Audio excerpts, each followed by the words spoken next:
Hey, everybody, and welcome to the first episode of Goblin's Cove, where we talk about mine and y'all's current hyperfixations. And today we will be talking about Ewan Mitchell. Yeah, I know. He's the literal love of my fucking life. Now, unfortunately, I only recently discovered him through House of the Dragon when that premiered, and my god, he gave the performance of a motherfucking lifetime. If you didn't know, he plays One-Eyed Aemond. He is the brother to Rhaenyra Targaryen and nephew to Daemon Targaryen. That's a whole thing, and I don't want to ruin too much of it if you haven't seen the show yet. He's known for a couple other roles that we'll get into. And on that note, let's get it. Get a drink, get a snacky snack, your vibrator, I don't care, whatever you need. So let's start off with basic information, okay? His name is Ewan Robert Mitchell. He is from Derbyshire, England, in the United Kingdom. I know I butchered that. I'm so sorry. He's between 5'10 and 5'11. You pick whatever your imagination decides, okay? He is 25 years old, and there are sources that say we don't know if they're credible or not. So don't blame me if it's wrong.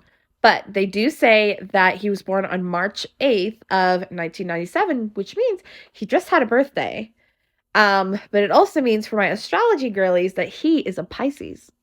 It's a wonder he's got crazy eyes, because he does. Now, let's get into some of his roles. He is most recently and probably most best known for playing Aemon Targaryen in HBO's fantasy series House of the Dragon, which is a prequel to Game of Thrones. And my god, does he look so incredible. Like, come on now. Ewan does such an amazing performance, and I can say, if you haven't seen House of the Dragon, watch it for him.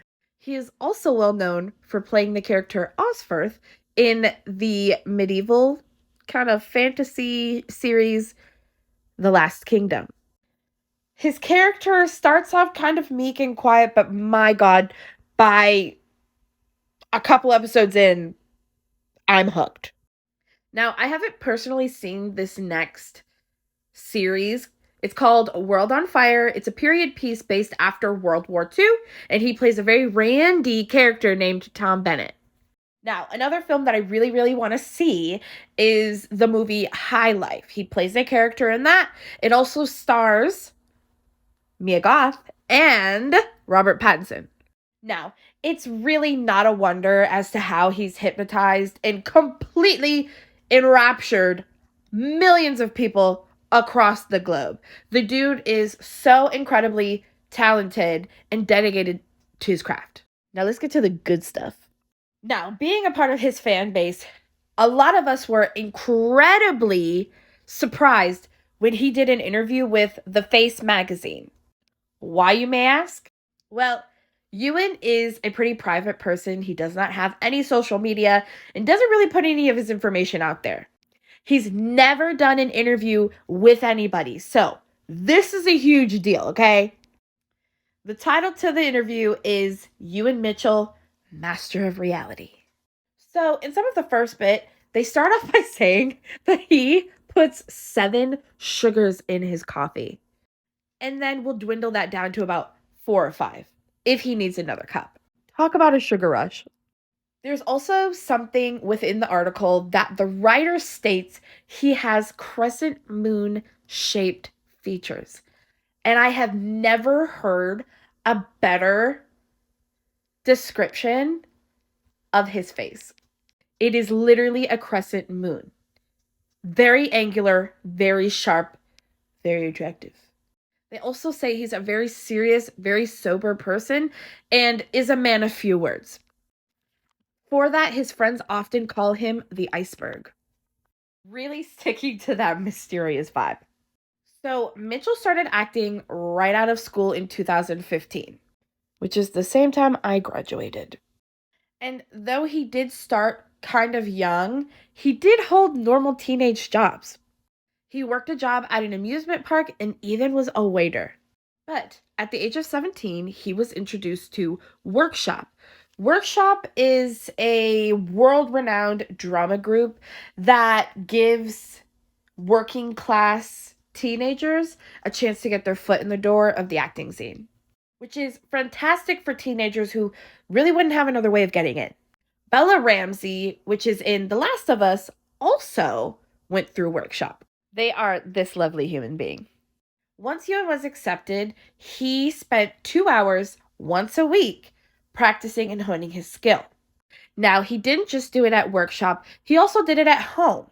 He started watching TV shows and movies and kind of learning the do's and don'ts of acting, which is something that he learned actually from Tom Cruise. Now, acting was something that Ewan always wanted to do since he was a child. But growing up in an industrial town, there were certain expectations held for teenagers and adults. You go in, you get your apprenticeship, you work, build a family. But Ewan decided from a very young age that that's not really what he wanted to do. After dedicating more time and honing his craft, Ewan landed his first role in a short film. He later then burned it into CDs and sent it to a bunch of agencies all around London. He said he never heard back from any of them except for one, and that was from Lizzie Newell at Independent Talent Agency. And he said that she's been by his side ever since. Now, the writer at The Face also got to have an interview with Lizzie herself. She goes on to say that the moment she started watching Ewan's film, she saw his talent immediately. She even asked some of her colleagues to come watch it with her and watched it throughout the day just to make sure that she wasn't seeing things or wasn't making it out to be more than it was. Now, unfortunately, I can't really find a lot of information about Lizzie. I wish that I could because she seems like an incredibly talented and amazing person. But Ewan says that she stuck by him through thick and thin.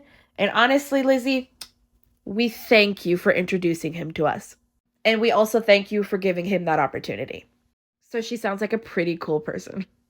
Now, things do get a little personal as far as question goes with the interviewer, but Ewan doesn't really give a lot of answers. He does say that he has an older brother, and he also stated that some of his family members happened to be in the military, one of which was his grandfather that worked in the military a little after World War II.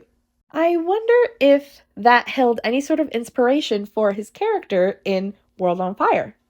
He also is in another period piece called Grantchester and another show called Halcyon. I'm sorry, I cannot pronounce it to save my life. Sorry. But I digress. Let's talk about Ewan's interpretation of Aemond Targaryen. And they kind of start with the infamous walk. Not my video, but this walk here. It's menacing. So that is like mind altering. When asked about that walk, he basically said he got his inspiration by watching 80s thrillers. He said in an excerpt that no matter how slow they walk, they always catch up to Jamie Lee Curtis. That's not scary at all. It's kind of hot though.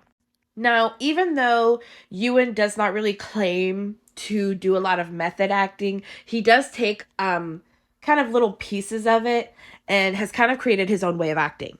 If I can kind of put it in a few words, he almost stays in a state of stasis in between who he is, Ewan, and Aemond Targaryen. He has so smoothly and gracefully morphed each of these people into one and is able to flip the switch in a matter of seconds. And if you've seen House of the Dragon, specifically his parts, you can see just how dedicated he is to playing this character. It's so intense. There's something that I really, really like that a showrunner stated about Ewan's character. He said, in a first season where we don't have characters like the Mountain or Ramsay Bolton right out the gate, His arrival stoked those fires within the fan base. And boy, did they. Aemon Targaryen is a very serious person, and he gets his point across every single time. There was one scene in particular that Ewan really, really prepared for. It's in the later episodes of the first season where him, Aemon Targaryen, and Matt Smith's character, Daemon Targaryen, have a little bit of a face-off. And my God, it's intense.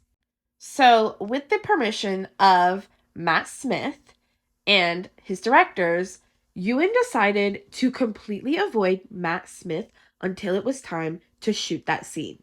He avoided him during lunch, during fittings, during getting dressed, the whole 9 yards. He avoided Matt Smith 100%. And everybody involved said that when the time came, creating that scene was so monumental and so intense. And if you've seen that scene, you can feel it. Not soon after this, Aemon Targaryen does the bad thing. Again, not really trying to give any spoilers here if you haven't seen it, but I highly, highly, highly suggest you go and watch the show. Now, there's really not that much left for the eyes that I haven't discussed for the interview, but I don't want to take it all from you. I will put the link in the description so that you guys can see it for yourself and look at all of those beautiful pictures of Ewan. I'll show you guys just a couple. This one happens to be my personal favorite. And also this one. All right, this is the last one that I'm going to show you guys. Head over to the link to read the entire article, and I promise you, you will not be disappointed. So, all in all, Ewan is an incredibly talented and dedicated actor, and I cannot wait to see what more he puts out. Definitely excited for season 2 of House of the Dragon, but it also seems like he's got a couple other films and shows that he'll be in beforehand, which is great because it doesn't come out until 2024. But if you like this content and you'd like to see more, give the video a thumbs up, subscribe, ring the bell, and thank you guys so much for watching. I'll see you in the next video. Stay safe.